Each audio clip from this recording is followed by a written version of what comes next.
이번에는 유럽으로 가보겠습니다. 유럽 역시 계엄 사태 이후에 치러진 대통령 선거에 대해서 관심을 갖고 보도했습니다. 분열된 사회와 관세 문제, 북핵 위협을 당선인이 해결해야 할 주요 과제로 꼽았습니다. 런던 특파원 연결해봅니다. 조수연 특파원. 네, 런던입니다. 네, 이번 대선 결과에 대한 유럽 주요국들의 반응 나왔습니까?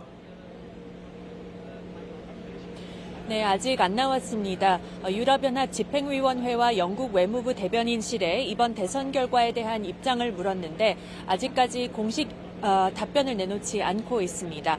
조만간 EU와 유럽 주요국들의 성명이 나올 것으로 예상되는데요.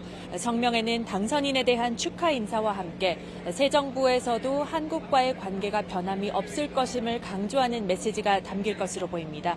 이곳 영국 시민들도 한국 대선에 관심을 나타내는데요. 직접 들어보시죠. Well, I would hope that it would be a democratic government and that other parties can be a part of that government. So you've got several different parties to hold this government.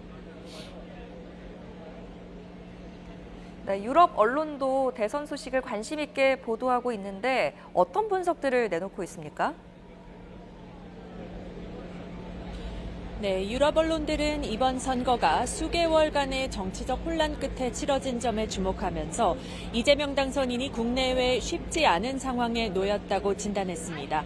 영국 BBC 방송은 새 대통령이 한국 사회의 정치적 양극화와 미국 관세에 긴장한 기업들, 그리고 예측할 수 없는 트럼프 대통령을 마주하게 될 것이라고 보도했습니다. 특히 트럼프 대통령을 상대하는 것을 당면 현안으로 꼽았는데요. 한국이 미국의 높은 관세율로 타격을 입은 만큼 관세 협상을 해야 하는 동시에 안보도 보장받아야 하는 힘든 상황이라고 전했습니다. 이 당선인에 대한 평가도 엇갈리고 있습니다. 영국 일간 텔레그래프는 소년공에서 대통령이 된 이 당선인의 인생이 일부 국민을 설득하는 데 성공했지만 그가 휘말린 여러 의혹이 사회 분열을 악화할 수 있다고 짚었습니다. 새 정부의 외교 정책에 대한 관심도 잇따르고 있는데요. 프랑스 일간 르피가로는 차기 대통령이 북한의 위협에 대응하는 한편 최대 동맹인 미국 그리고 주요 무역 상대국인 중국의 대립 구도에서 균형을 맞춰야 하는 과제를 안고 있다고 전했습니다. AFP통신은 전문가들을 인용해 계엄 사태 이후 트럼프 행정부 2기 출범 초기에 한국의 리더십 공백이 이어진 것이 이번 선거에 결정적인 영향을 미쳤다고 분석했습니다. 또 독일 일간 프랑크푸르터 알게마이네 차이퉁은 한국의 저출산과 소득 불평등, 높은 생계비 등 고질적인 문제를 이 당선인이 어떻게 해결할 것인지 아직 명확히 밝히지 않았다고 지적했습니다.